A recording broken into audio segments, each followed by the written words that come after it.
अदालतों में गवाह तो बनाया जाता है, साक्षी कौन? न्यूट्रल वे में जो रहता है, तटस्थ रहता है, वो जानता तो है लेकिन भी सबसे अलग रहता है।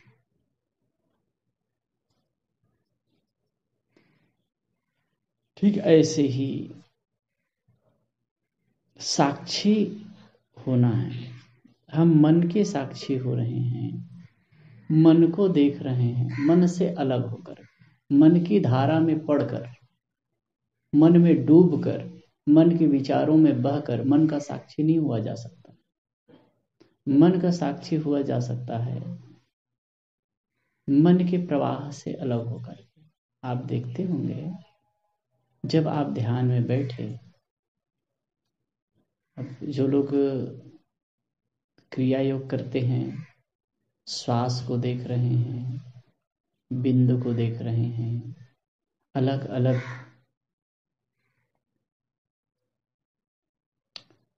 एंगल से, अलग अलग आधार से मन को ठहराने का काम करते हैं, वो तो साक्षी की बात उतनी नहीं रहती है। वहाँ भी सजगता तो चाहिए, लेकिन जब निराधार होकर केवल मन के साक्षी हो रहे हैं तो तटस्थ होकर के ही मन का साक्षी हुआ जा सकता है। मन में मिल करके नहीं। मन में विचार आ रहे हैं, मन में प्रवाह विचारों का चल रहा है, भावनाओं का चल रहा है, उसमें जब आप बहने लगते हैं तो जैसे विचार होते हैं, जैसे भावनाएं होती हैं, उसी में आप तरंगायित होते रहते हैं। कबीर साहब ने कहा है, खन उबे खन डूबे खन अवगाह, रतन न मिले पावे नहीं था। इसमें बहुत सुंदर है, बुझ बुझ पंडित मन चितलाय, कबहि भरल बह कबहि सुखाए। हे पंडित, बूझो बूझो, मन को चित लगा करके समझो। मन को चित लगाकर मतलब मन को मन से समझो। हम मानसिक शक्ति के माध्यम से ही मन के साक्षी होते हैं, देखते हैं। इसका फल क्या होता है? आप जब सजग चित्त से बैठ करके मन को एग्जार्व करते हैं, मन को देखते हैं, तो धीरे धीरे मन की नकारात्मकता समाप्त होती है, मन की नेगेटिविटी समाप्त होती है, मन सशक्त होने लगता है। मन के विचार प्रवाह, मन के प्रपंच दूर होने लगते हैं। और जब तक मन का प्रपंच है, मन का प्रवाह है, हम अपने आप में हो ही नहीं पाते। मन के प्रवाह, मन का प्रपंच ही तो बैरियर है अपने में होने के में, अपने में स्थित होने में। इसीलिए उपनिषद में एक जगह कहा है, प्रपंचोपशमं शांतम शिवम अद्वैतम चतुर्थम मन्यन्ते स आत्मा स विज्ञा। प्रपंचोपशमम, प्रपंच का उपशमन होने पर शांतम, शांत स्थिति घटित होती है। शिवम, कल्याण स्वरूप अपनी अवस्था का बोध होता है, आप कल्याण स्वरूप होते हैं। अद्वैतम, अद्वैत अकेला,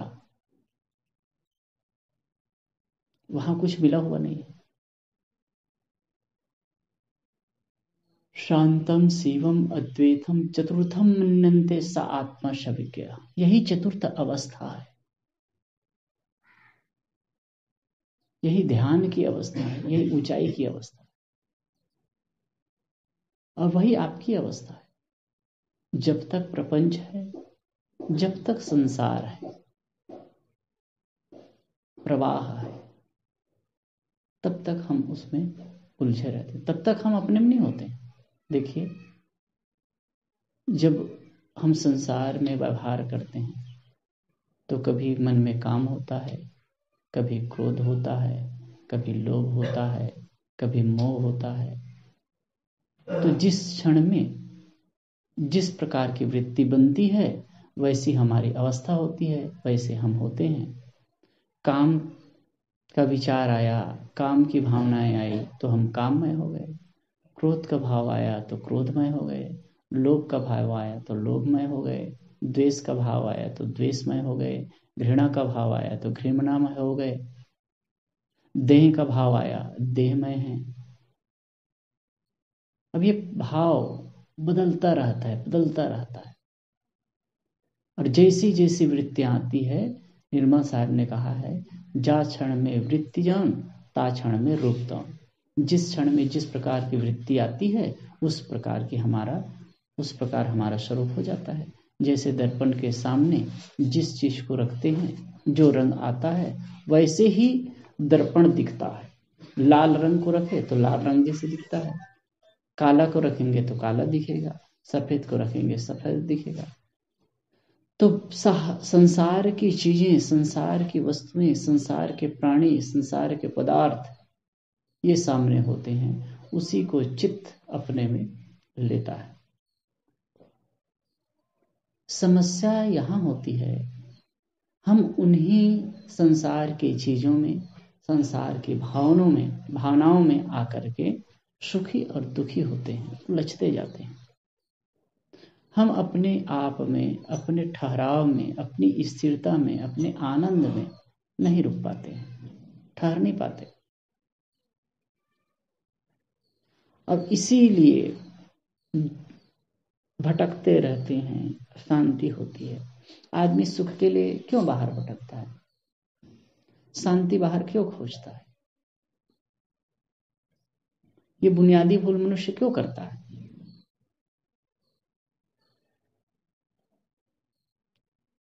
और जीवन भर दौड़ता है, यहां वहां देखता है, सुख ढूंढता तो है, शांति ढूंढता तो है, लेकिन मिलता कहीं नहीं। जब मिलता कहीं नहीं है तो वो भूल क्यों करता है, क्यों देखता है बात? और एक बात ये आती है कि आदमी सुख ही क्यों ढूंढता है, शांति क्यों ढूंढता है?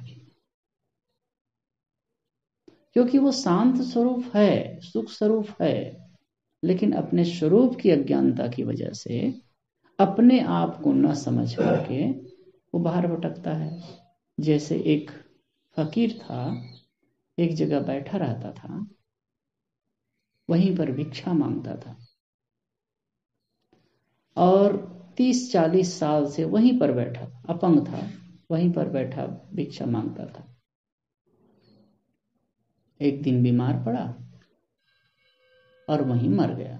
लोगों ने देखा कि भाई यहीं पर बैठा रहता था, छोटा झोपड़ा था, तो उसको क्या किए, खोदे और खोद करके गाड़ दिए।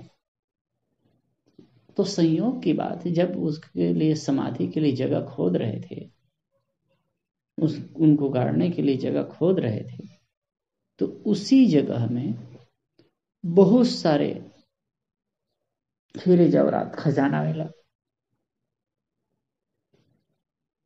लोगों ने देखा, आश्चर्य में पड़ गए, कहे कि यह फकीर जीवन भर यहीं पर बैठा था, भिखारी बन करके लोगों से भीख मांग करके जीता था। खजाना के ऊपर बैठकर एक एक पाई के लिए, एक एक कौड़ी के लिए, एक एक पैसे के लिए भीख मांग रहा था। क्यों वैसा था? अगर वो जान जाता कि मैं जहां पर बैठा हूं वहां खजाना गड़ा है तो मांगता वो नहीं जानता था। ठीक इसी प्रकार हम अपने भीतर के खजाने को, हम अपने भीतर के शांति को, हम अपने भीतर के परमानंद को नहीं ढूंढ पाते हैं। इसीलिए उसको संसार में, विषयों में, प्राणियों में, पदार्थों में ढूंढते हैं और अंततः मन में पछतावा ही रहता है, अतृप्ति ही रहती है। सुख हम चाहते हैं, शांति चाहते हैं, पूर्णता चाहते हैं, पूर्णता हो ये चाहते हैं। क्यों चाहते हैं कि हम पूर्ण रूप हैं? क्यों चाहते हैं हम शांति रूप हैं? क्यों चाहते हैं हम सुख रूप हैं? लेकिन अपनी अनभिज्ञता की वजह से उसको हम बाहर देखते हैं। इसका प्रबल उदाहरण है, जैसे कस्तूरी के नाभि में कस्तूरी मृग होती है, नर के नाभि में शायद होता है, तो मृग की नाभि में कस्तूरी होती है और वो भटकता है बाहर, यहाँ वहाँ जहाँ तहाँ।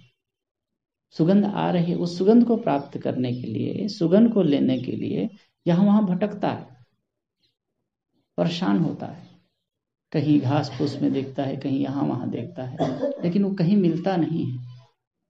वो सुगंधी उसके नाभि से ही आ रही है।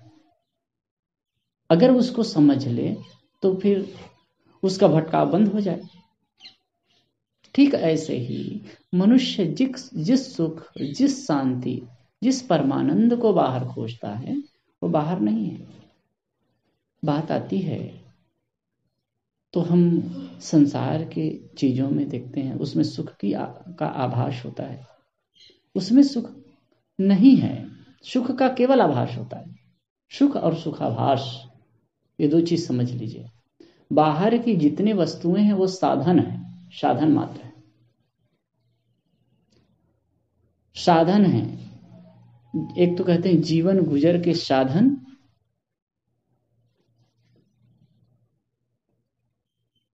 वो जीवन गुजर के साधन मात्र है। इनसे हमारे जीवन गुजर होते हैं, वो साध्य नहीं है। साधन और साध्य में अंतर को समझना होगा। संसार के चाहे प्राणी हो चाहे पदार्थ हो, हमारे जीवन के लिए साधन है, जीवन गुजर के साधन है। जैसे कि हम घर परिवार में पत्नी बच्चे, परिवार, माता पिता, पति, सबके साथ में रहते हैं तो एक दूसरे के सहयोगी हैं, न कि वो हमारे साध्य हैं। हमारे सुख के साधन नहीं हो सकते वो।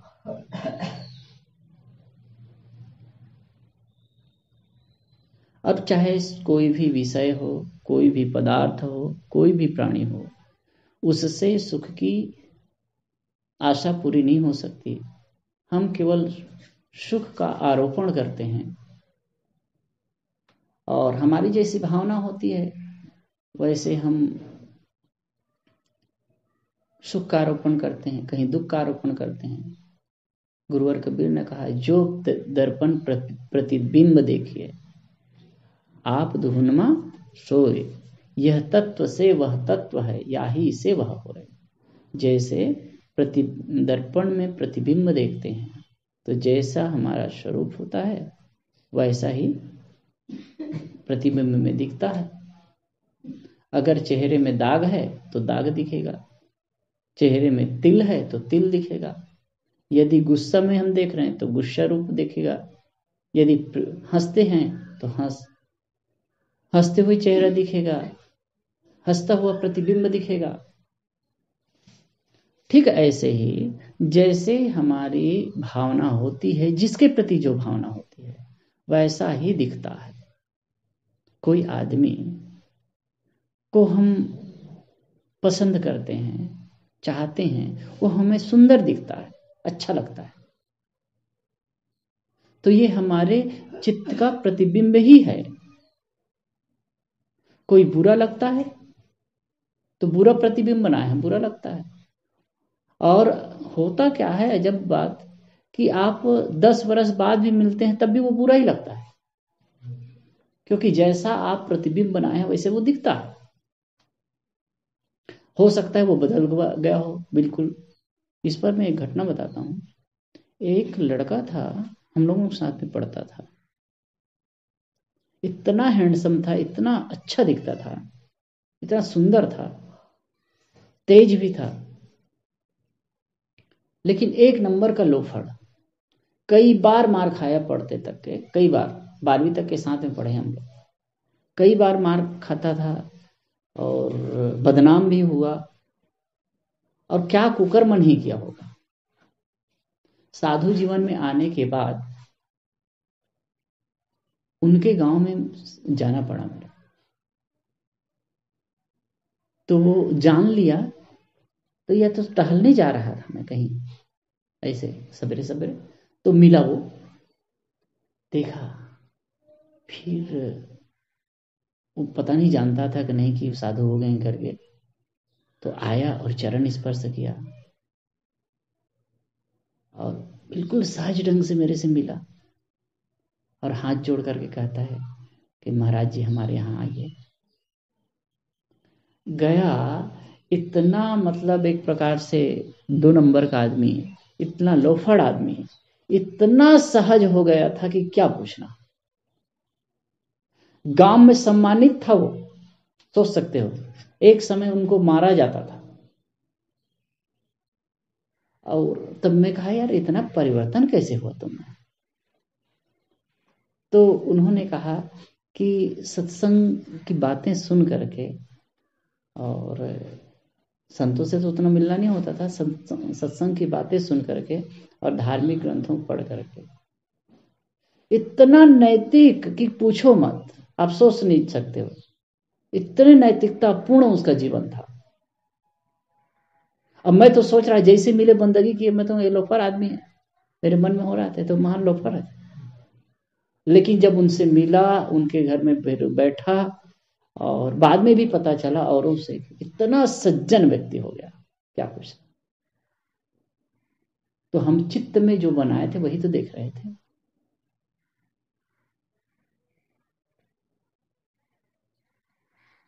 तो हमारे चित्त में जो दर्पण है उसी के अनुसार हम देखते हैं। एक अमेरिका के, कभी मैं कहता हूँ, मैं घटना याद आई।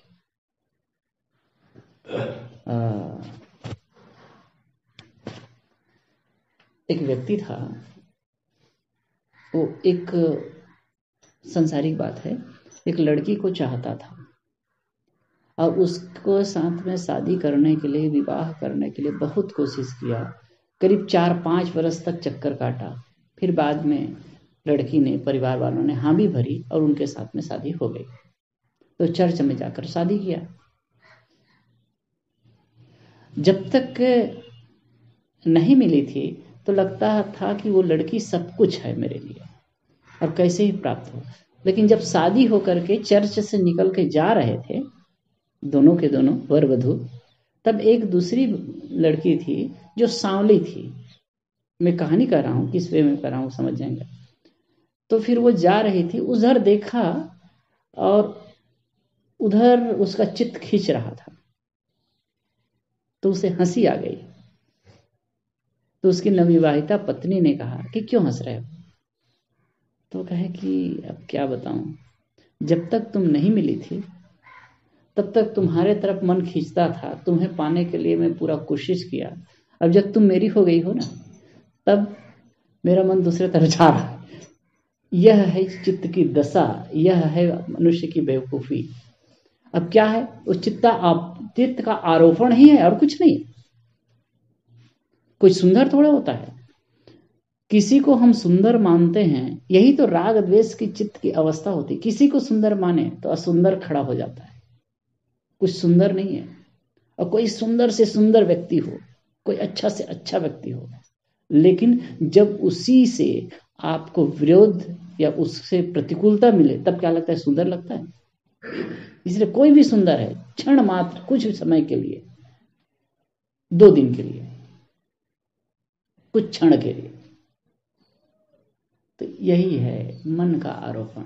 मेरे कहने का मतलब यह है कि हम जब ध्यान में बैठते हैं तो विचारों को जब देखते हैं तो विचार क्या है, हमारा जो चित्त का आरोपण संसार में हुआ है, जो कुछ हम प्रतिबिंब ग्रहण किए हैं वही चीज हम देखते हैं। अब जब तटस्थ भाव से उसके साक्षी होते हैं तो जिन विचारों से, जिन भावनाओं से हम प्रभावित होते रहें, दुखित होते रहें, जिससे हम आंदोलित होते रहें, जो हमारे लिए दुख का कारण था, जो हमारे लिए वैमनस्य का कारण था, जो हमारे लिए राग का कारण था, वो टूटता है। आप कभी भी ईमानदारी पूर्वक बैठ करके देखिएगा और जो चीज, जो बातें याद आ रही हैं उसके साक्षी होते जाइए। तो चाहे कितना भी गहरा चित्त में राग है, चाहे गहरा द्वेष है, वो टूटेगा ही, टूटेगा ही।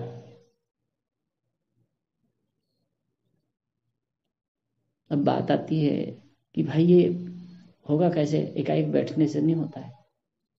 लेकिन जैसे कि आपको दौड़ना है, दौड़ते नहीं है तो दौड़ने की शक्ति कब आएगी? दौड़ने की शक्ति कब आएगी? बैठे रहेंगे तो दौड़ने की शक्ति आएगी, दौड़ने से दौड़ने की शक्ति आएगी।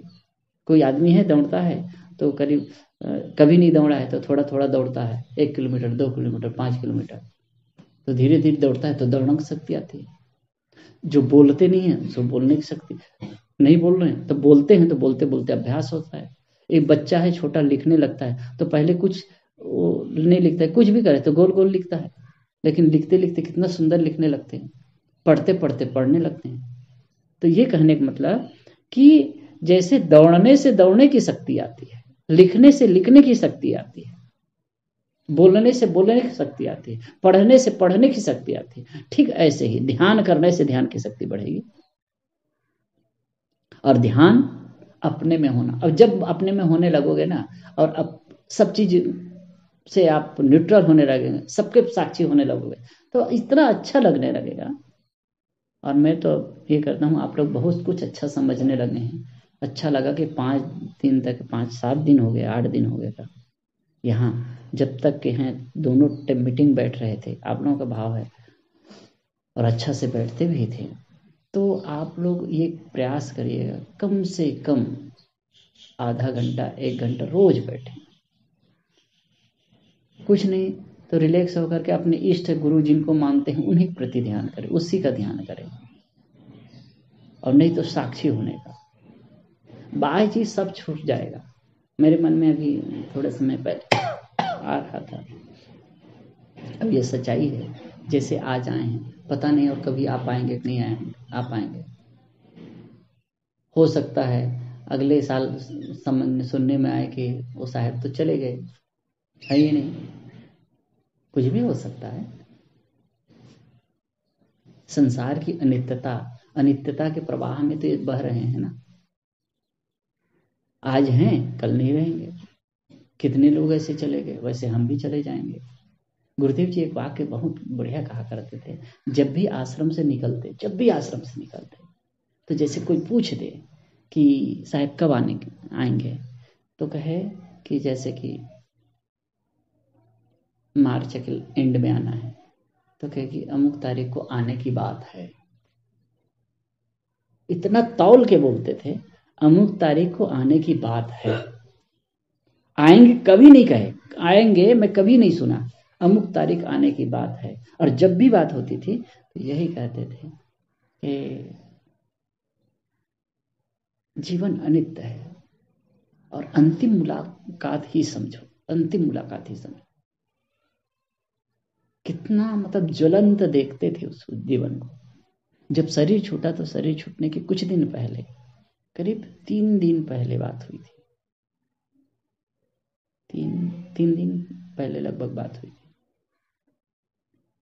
तो हमारे साथ ही रहे एक नारायण साहब, लंगड़ाक चलते हैं, बड़े अच्छे हैं, तो उनके साथ में रहा। तो एक जगह 5 दिन का शिविर था सावरकुंडला में, गुजरात में।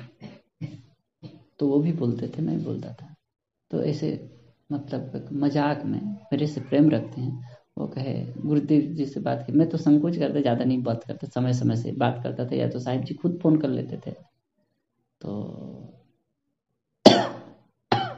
हमारे साथी ने कहा कि साहब यहाँ शिविर हो रहा है और बहुत सारे लोग बैठ लेते हैं, और मेरी प्रशंसा किए, वो बोलते हैं ध्यान पर और लोग बढ़िया से सुनते हैं, अच्छा है।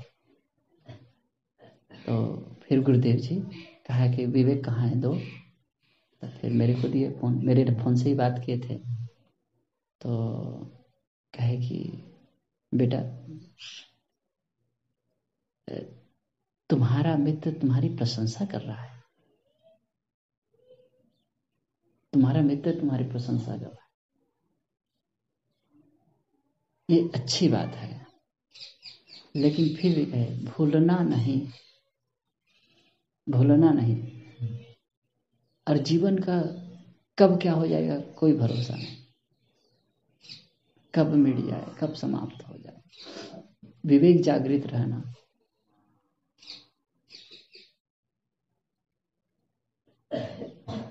कहते रहे कुछ समय। 3 दिन के बाद लगा कि साहब फोन आया, साहब का शरीर छूट गया। यह दशा है संसार की। कई बार ऐसे होता था, फिर भी हम लोग भूलते रहते हैं, क्योंकि इस मन भुलावन बन है, और ऐसे भूलते रहते हैं, ऐसे बहकते रहते हैं, वही गलती पर गलती, गलती पर गलती करते रहते हैं। जीवन में समझ करके जीना है। अब यही मन से पार पाना है, संसार से पार पाना है। मन ही वैतरणी है, मन ही भवसागर है, और मन के दुख से पार होना ही जीवन का परम उद्देश्य और चरम लक्ष्य है। इसी के लिए हम सबको काम करना है। बोलो सद्गुरुदेव की।